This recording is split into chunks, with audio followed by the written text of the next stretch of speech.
Mwanasheria maarufu wa Tanzania na mwanaharakati wa haki za binadamu Boniface Anyasile Mwabukusi ameibua mjadala mpana kupitia ujumbe aliochapisha kwenye akaunti yake ya Facebook, akizungumzia kwa kina dhana ya haki, amani na utulivu katika jamii, akitumia tukio la hivi karibuni linalohusisha Taifa Stars kama mfano wa kujifunza.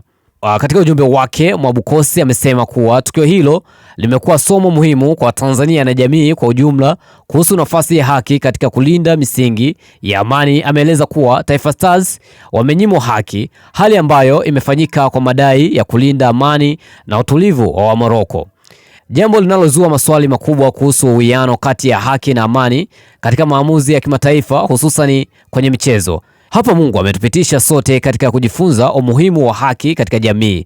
Taifa Stars wamenyimwa haki ili kulinda amani na utulivu wa watu wa Morocco, ameandika Mwabukusi.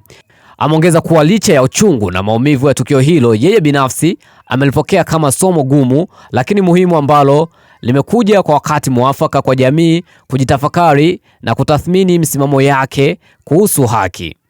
Kauli hiyo inaashiria kuwa hata pale ambapo amani inatajwa kama sababu ya maamuzi fulani, haki bado hubaki kuwa hitaji la msingi ambalo haliwezi kupuuzwa. Katika hitimisho la ujumbe wake, Mwabukusi amesisitiza kuwa haki ndiyo msingi wa amani ya kweli na kwamba amani isiyojengwa juu ya haki ni ya muda mfupi na huacha majeraha makubwa kwa waliodhulumiwa.